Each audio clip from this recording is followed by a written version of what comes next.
வணக்கம். இன்றைய டிஜிட்டல் உலகில் ஒரு செய்தி வேகமாக பரவுறதுக்கு ஒரு சில வினாடிகளே போதுமாக இருக்குது. அந்த வகையில் கடந்த தினங்களில் அந்த மாதிரி ஒரு விஷயம்தான் சமூக ஊடகங்களில் பகிரப்பட்டிருந்துச்சு. அதாவது உங்கள் வாகன இலக்க தகடுகள் இனி உங்களோட பெயர்களுடன் தான் இலக்க தகடுகள் இனி வரப்போகிறதா தான் அந்த விடயம் பகிரப்பட்டிருந்தது. இது ஒரு சுவாரஸ்யமான விடயம்தான். அதாவது உங்களோட வாகனத்தில் உங்களோட பெயரோட உங்களோட இலக்க தகடு அப்படின்னு சொல்லும்போது நல்லா தான் இருக்குது கேட்குறதுக்கு. ஆனால் இந்த விடயம் உண்மையா? இது தொடர்புல மோட்டார் வாகன திணைக்களம் என்ன சொல்லியிருக்கிறாங்க அப்படின்றது தான் நாங்கள் இன்றைய நிகழ்ச்சியில் பார்க்க போகிறோம். நான் உங்கள் சுஜித்ரா சந்திரசேகர். ஆமாம், நிகழ்ச்சிக்கு போகிறதுக்கு முதல், அதாவது இந்த விடயம் எப்படி பகிரப்பட்டுச்சு அப்படின்னு சொல்லி பார்க்கும்போது ஏப்ரல் 2023 காலப்பகுதிகளில், அதாவது 23 காலப்பகுதிகளில் தான் இந்த விடயம் பகிரப்படுது. எவ்வாறுன்னு பார்த்தா, வாகன இலக்கு தகடுகளில் உரிமையாளரின் பெயர் விரைவில் நடைமுறைக்கு வருகிறது. அந்த தலைப்புகளோடு தான் இந்த விடயம் பகிரப்படுது. எனவே நாங்கள் இது தொடர்பில் மேற்கொண்டிருந்தோம். அந்த சந்தர்ப்பங்களில் இந்த மாதிரி ஒரு விடயம் உத்தியோகபூர்வமாக எங்கும் வெளியிடப்பட்டதா, எந்த இணையதளங்கள்லையோ வெளியிடப்பட்டதா எந்த அறிக்கைகளும் இல்லை. சரி, இந்த விடயம் எப்படி வந்தது? அதாவது நாங்கள் ஒரு விடயம் சமூக ஊடகங்களில் பகிரப்படும் போது அந்த விடயம் பகிரப்படுறதுக்கு ஒரு சின்ன ஒரு ஏதுகோள், ஏதாவது ஒரு விஷயம் இருந்திருக்கும்.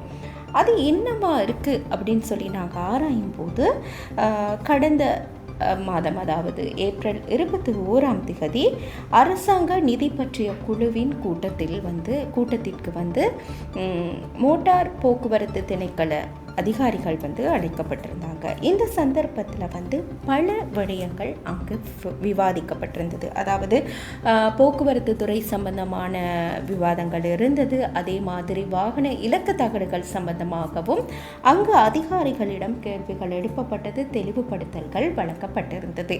இந்த சந்தர்ப்பத்தில் தான் இந்த குழுவின் தலைவர், பாராளுமன்ற உறுப்பினர் ஹர்ஷடி சில்வா அவர்கள் பிரபல வர்த்தகர் டட்லி சிறிசேனவின் வாகனத்தை பற்றிய அவர் குறிப்பிட்டிருந்தார்.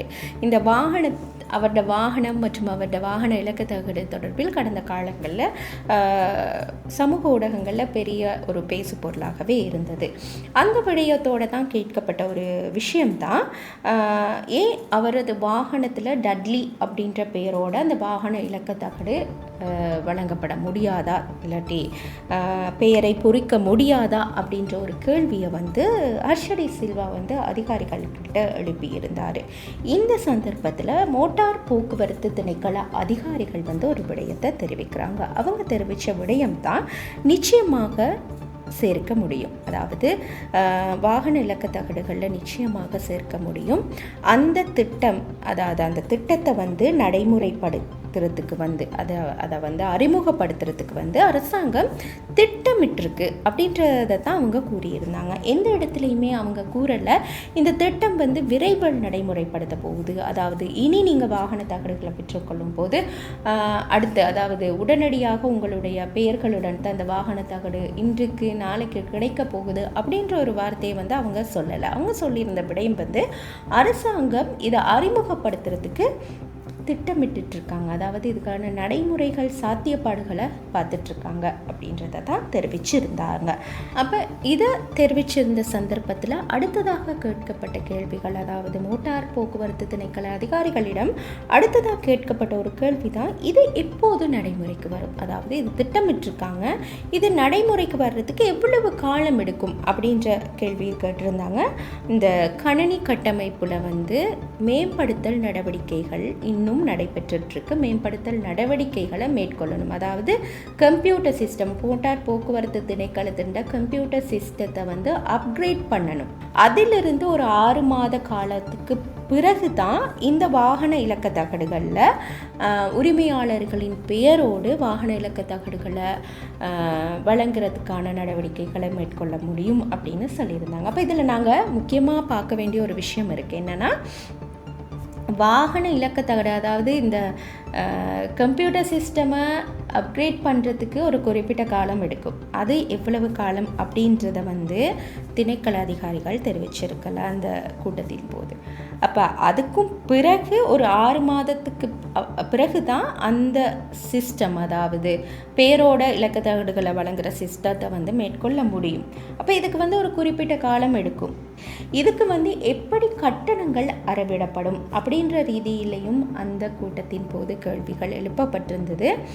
அது தொடர்பில் பார்க்கும்போது இதை கட்டணங்களோட, அதாவது அரசாங்கத்தின் வருவாயை அதிகரிக்கிறதுக்காக தான் இந்த மாதிரி திட்டங்களை அறிமுகப்படுத்துகிறதா அதிகாரிகள் தெரிவிச்சிருந்தாங்க.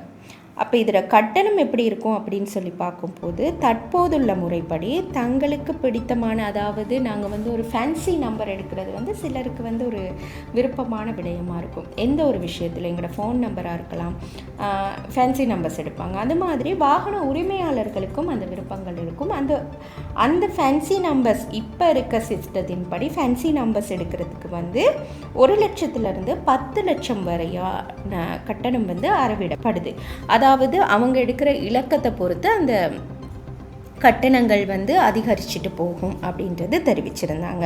அதே மாதிரி தான் இந்த இலக்க, அதாவது பெயர்களுடன் கட்டாயம் பெயர்களுடன் வருமானு கேட்டால் அப்படி இல்லை. இந்த ஃபேன்சி நம்பர்ஸ் மாதிரி தான் அந்த பேரோட எனக்கு அது வேணும்னா அதற்கான ஒரு கட்டண தொகையை எதிர்காலத்தில் அவங்க அறிமுகப்படுத்துறதுக்கான வாய்ப்புகள் இருக்குது.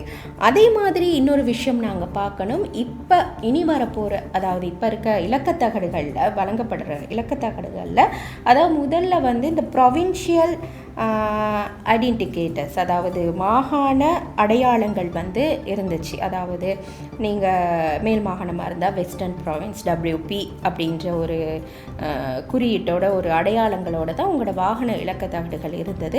அது தற்போது நீக்கப்பட்டிருக்கு. இது நீக்கப்பட்டதற்கான காரணத்தையும் அந்த சந்தர்ப்பத்தில் அவங்க தெளிவுபடுத்தியிருந்தாங்க. அதாவது யுத்த காலத்தில் இது பாதுகாப்பு நடவடிக்கைகள் காரணமாக தான் மாகாண அடையாளங்களுடன் இந்த இலக்கத்தகடுகள் வழங்கப்பட்டதாக தெரிவிச்சிருந்தாங்க. இப்போ அதன் தேவைப்பாடுகள் இல்லாததனால் அந்த மாகாண அடையாளங்கள் இலக்கத்தகடுகள்லேருந்து நீக்கப்பட்டிருக்கிறதாகவும் திணைக்களம் தெரிவிச்சிருந்தது. எனவே இதில் நாங்கள் திரும்பவும் சொல்கிற ஒரு சாரம்சமாக பார்க்கும்போது, இது இந்த திட்டம், அதாவது வாகன இலக்கத்தகடுகளில் உரிமையாளர்களின் பெயர்கள் பொறிக்கப்படுறதுக்கான திட்டம் அரசாங்கத்திட்ட இருக்குது. ஆனால் அதுக்கு ஒரு குறிப்பிட்ட காலம் எடுக்கும். அது உடனடியாக நடைமுறைப்படுத்துறதுக்கோ, உடனடியாக அடுத்து யாராவது புதிதாக நீங்கள் வாகனம் வாங்கியிருந்தீங்கன்னு சொன்னால் உங்களுக்கு வரப்போகிற இலக்கத்தகடு உங்களோட பெயரோட தான் வருமானு கேட்டால் இல்லை. அதுக்கு ஒரு குறிப்பிட்ட காலம் எடுக்கும். அவங்களோட கம்ப்யூட்டர் சிஸ்டம் அப்கிரேட் நடக்குது. அந்த அப்கிரேட் முடிஞ்சதுக்கு பிறகும் ஒரு 6 மாதத்துக்கு பிறகு தான் இந்த சிஸ்டத்தை நடைமுறைப்படுத்த முடியும் என்பதை மோட்டார் போக்குவரத்து திணைக்கள அதிகாரிகள் உறுதிப்படுத்தி இருந்தாங்க. எனவே நாங்கள் திரும்ப சொல்கிற ஒரு விடயம் தான், சமூக ஊடகங்களில் ஒரு விடயம் பகிர்றதுக்கு ஒரு சில வினாடிகள் போதும்.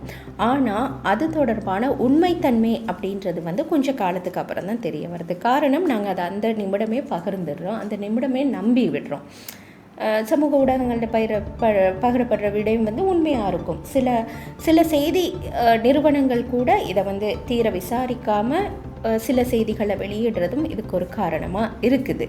அதனால் இந்த மாதிரி ஒரு விடயங்கள் வரும்போது அது சம்மந்தப்பட்ட திணைக்களங்களில் உத்தியோகபூர்வ இணையதளங்களில் போய் பாருங்கள், உத்தியோகபூர்வ பிரதான ஊடகங்களில் வந்திருக்கான்னு பாருங்கள்.